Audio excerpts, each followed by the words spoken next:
long-standing issues in the district. As we address the needs of our children, our continued challenge has been identified as one of resource deficiency. Our curriculum audit identifies that the ASD fund balance and solvency ratio is inadequate to support optimal student outcomes. The curriculum audit states, quote, "The ASD fund balance and solvency ratio is inadequate to support optimal student outcomes. Our ability to address the academic, social, and safety needs of 17,000 children is identified by fiscal impact." Allentown School District is projected to pay over $60 million in charter school tuition fees this year alone. That is nearly 20% of the annual budget of the district. Second largest expense only to employee costs. Just 10 years ago, that expense was $15 million a year. This was before my time here in Pennsylvania, but I hear there was even a reimbursement of those costs at that time as well. Charter school tuition costs has increased by 285% in less than 10 years. The district has experienced staff reductions or program reductions over time, yet the tuition cost growth outpaces the district's ability to reduce expenses and still provide high quality instruction. To further illustrate, in 2014, just 4 years ago, the Allentown School District had a $30 million fund balance. At that time, the tuition cost for the district was about $30 million as well. 4 years later, those costs have doubled to $60 million, and the district, we find ourselves in deficit. We've identified a cause and effect relationship. Our district is one that serves a very diverse population and educates an increasing population of students with special needs. Our district is expected to spend more than $42 million on special education programs and costs this year alone. That is a 22% increase over the past 6 years. This year alone, we'll need to add 5 autistic support classrooms that will support 8 students each. That's about 40 students at the cost of over $1 million. Our district has experienced a 60% increase in our English learner population in the past 8 years. Due to funding concerns, in that same period of time, we've seen an 11% reduction in the staff associated with educating those kids who need the most. The outcomes of this disparity in funding can easily be seen in our academic results. We willfully, dutifully, and gladly educate every child that walks into our city and into our classrooms. But we need to ensure that we have the resources to do it effectively. The fiscal impact of resource deficiency can be most easily seen at our secondary level, and especially in our middle schools, just like the one you sit in today. Every middle school in the city of Allentown School District, has been identified as comprehensive school improvement for the state. Both of our comprehensive high schools have been identified as targeted school improvement. It's a perfect example of what Thomas and I have been talking about as separate and unequal systems. We have 2 publicly funded, separate and unequal systems, with the school districts getting the short end of the stick. There was a bipartisan special education commission identified a few years ago that identified this special education overpayment. There was legislation to fix this patently wrong financing, and it died in Harrisburg. The legislation was killed by the charter lobby. Even on these issues are made by us, by legislation, so the good news is they can be corrected by legislation. Special ed funding is a critical one. Another area, the governor mentioned charter authorization. The charter legislation is heavily slanted in favor of charters, and as a result, districts are frequently overridden by the Charter Appeals Board when there's a dispute, and charters know this. So it leaves districts little real authority. A couple of examples. Example 1. Districts cannot view a charter application through the budget lens. Right? We do everything we do, we put through the budget lens. Can we afford to do it? In the case of charters, the question, can the district and can taxpayers afford another charter school, can't be asked. The legislation prohibits that from being a criteria for approving or not approving a charter. Elected board members cannot consider cost in exercising their duties. Example 2, our board approved a charter renewal with enrollment limits in an effort to control costs.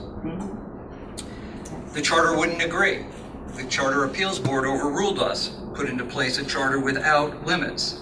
In effect, 5 privately selected, unelected charter board members have more authority and more leverage than the duly elected members of the Bethlehem Area School Board. Charters have no responsibility toward a district's financial condition, separate and unequal. Example 3. One charter in our district built a $30 million school and failed to publicly bid it.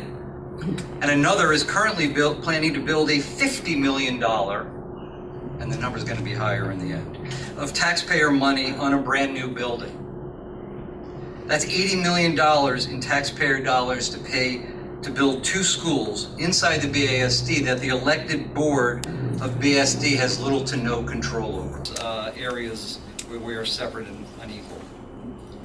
It's now my pleasure to introduce Representative Schweier, who represents Allentown School District.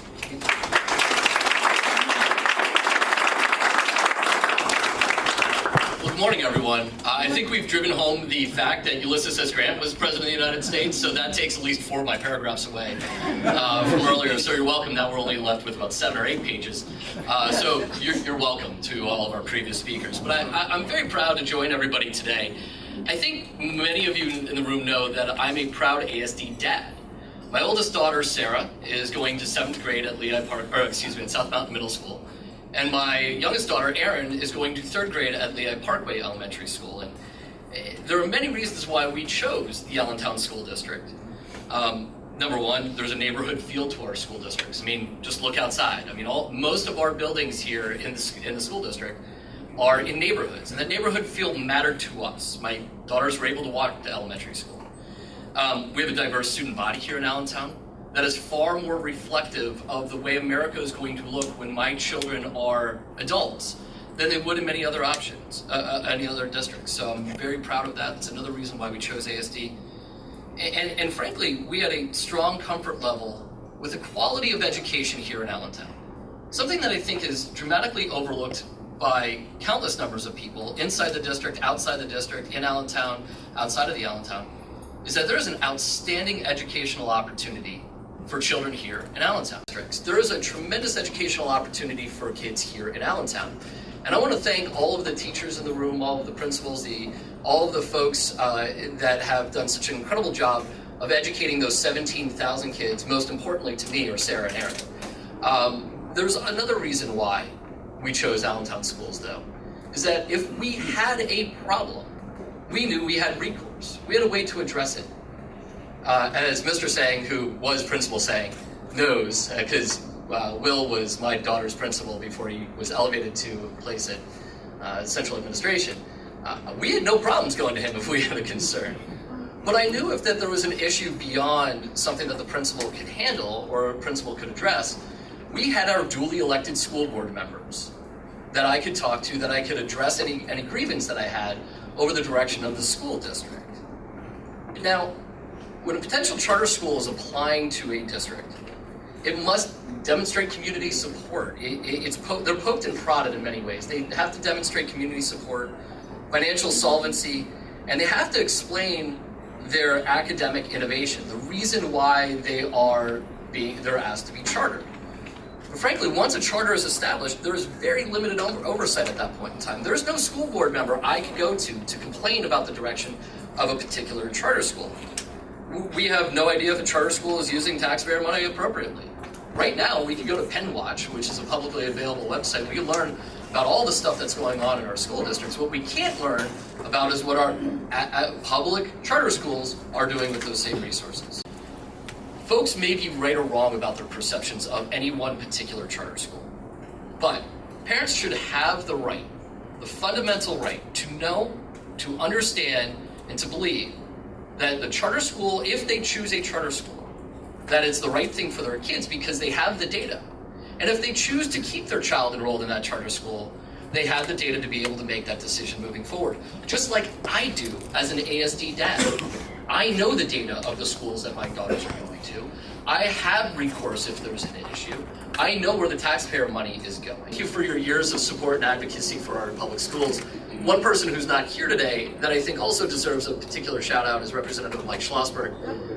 Mike's wife is a teacher here at Harrison Morton Middle School, educating those 810 students who call Harrison Morton home. And I'd like to thank her and Mike for all of their support as well.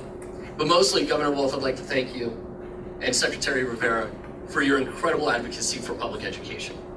Not only does every family in Pennsylvania, regardless of if they have kids in public school or not, do better because of your advocacy for a more and a higher educated group of students, but most importantly, me as a parent who sends my children to the Allentown schools proudly, knows that my kids are better off and our community is better off because of your investment and your commitment.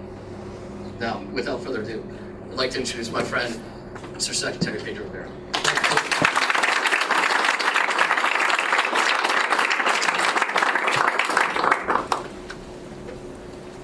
So as we come here today, I can't help but think in the back of my mind, we're preparing for the start of a new school year. And we know that the start of the year ushers in a sense of optimism and opportunity, which should serve as a reminder for us that whatever our role in education, whatever our role in this community, we're all in the position to learn something new and to do something new. So as the governor noted so persuasively, Pennsylvania's charter law, enacted nearly a quarter century ago, isn't working. It isn't working for traditional public schools. It isn't working for public charter schools. And it's time to do something new. It's time to recognize that this isn't a kid issue or a school issue, but rather a policy issue. Governor Wolf noted that there are countless examples of the good we can do when we let evidence guide us. Evidence like starting school earlier, staying at school longer, increase lifelong earnings, and provide opportunities for more engaged citizens. Evidence like tailored approach to school improvement is likely to not only yield local ownership, but improve school and student outcomes. Evidence like honoring and elevating our teachers will not only improve the teacher pipeline, but diversify opportunities and experiences in our community. And the same is true for charter reform. We know that fairer, more consistent funding across our entire system of public education is vital to the economic and educational health of places like Allentown. We know that fair accountability provides fairness, equity, and quality, and transparency are things we can all get behind. They honor the intent of the original charter school law. They build on the bipartisan successes we've seen over the past 5 years, and they can make a meaningful difference in the lives of kids. Because at the end of the day, we are here to focus on the opportunities for children and the students we serve. So for that, I applaud my colleagues who are able to share context to their experiences here today, the General Assembly for engaging with us to really push a fairer, more transparent option, and the governor for taking an issue like this and being a champion for change to ensure all of our students, whether in traditional public schools, public charter schools, have the opportunities they deserve. With that, I'll invite the governor back to the podium to share some final thoughts.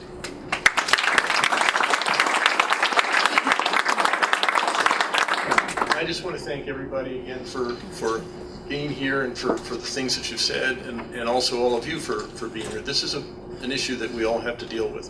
What we're trying to do is make sure that as our students, as our families exercise their choice, that we create the level playing field, that we actually have accountability so that taxpayers feel comfortable, whatever option families choose for their children, that the taxpayers' interests are being recognized.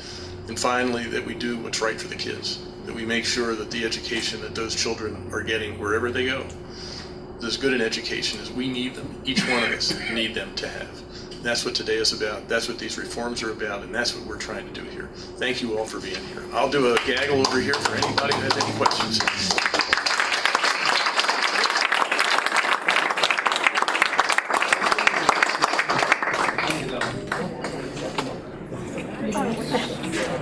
Oh,